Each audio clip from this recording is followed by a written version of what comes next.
NH65 Mumbai highway నుంచి just మనకు ఒక 9 కిలోమీటర్ డిస్టెన్స్లో మనకి ఏంటంటే 9 ఎకర్స్ మ్యాంగో గార్డెన్ సేల్కి వచ్చింది.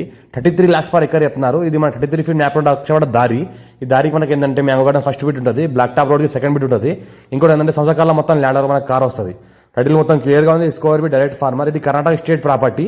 కర్ణాటక స్టేట్లో మనకి ఇది ప్రాపర్టీ ఉంటుంది. ఈ రకంగా మనకి ఏంటంటే మనకి మ్యాంగో ట్రీస్ ఉన్నాయి. మనకి ఏంటంటే 5 years ఓల్డ్ మ్యాంగో ట్రీస్ ఉన్నాయి. పైనలో ఏంటంటే మనకు 2 రూమ్లు ఉంటాయి, మంచిగా 2 బెడ్రూమ్లు ఉంటాయి. మనకి ఈ రకంగా ఏదైతే మన సోఫా సెట్, ఇన్వర్టర్ మనకి ఈ రకంగా ఉన్నాయి. ఇంకో దాంట్లో ఏంటంటే ఈ రకంగా మనకి బెడ్రూమ్, సోఫా సెట్ ఈ రకంగా ఇంట్లో కూడా ఇంకొక ఇన్వర్టర్ ఉంటుంది. మనకి సపరేట్గా 2 ఫ్యామిలీస్ స్టే చేయొచ్చు ఇక్కడ. మనకు మంచిగా రీసెంట్గా న్యూ షెడ్తో కన్స్ట్రక్షన్ చేయడం జరిగింది. ఇది మంచి హైట్లో తీయడం జరిగింది.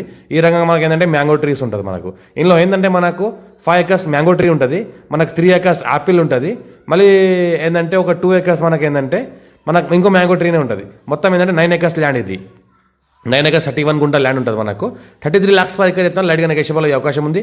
2 full వాటర్ సోర్స్ కలిగిన మనకు బోర్వేల్స్ ఉంది. ఇది మనకి ఏంటంటే లేబర్ రూమ్. ఇది పక్కన ఏదైతే కనిపిస్తుందో ఇది మనకి లేబర్ రూమ్. ఒక లేబర్ రూమ్, 2 ఓనర్ రూమ్స్ ఉంటాయి. మనకు మంచిగా 2 ఏంటంటే ఈ రకంగా వాటర్ స్టోర్ చేయడానికి, మన చిన్న చెట్లకు వాడడానికి డైలీ యూస్ కోసం చేయడం జరిగింది. మరి డైరెక్ట్ ఫార్మర్ దగ్గర NH65 ముంబై హైవే నుంచి జస్ట్ మనకి 9 కిలోమీటర్ డిస్టెన్స్లో ఉంటుంది. ఈ రకంగా మన 4 వాటర్స్లో కలిగిన బోర్వెల్ ఉంటుంది. 24 hours కరెంట్, మనకి 3 phase కరెంటు, మళ్ళీ 24 hours సింగిల్ ఫేజ్ కరెంట్ కూడా ఇంట్లో అవైలబుల్ ఉంది. లివింగ్ పర్పస్ కూడా ఉండొచ్చు. Full secure area. మనకి పక్కనే విలేజ్ ఉంటుంది. మన NH65 ముంబై హైవేకి నియరెస్ట్లో ఉంటుంది. నియర్ బై హైదరాబాద్లో ఉంటుంది. తక్కువ డిస్టెన్స్ ఉంటుంది. Chance property, urgent sell property, clear score b direct farmer.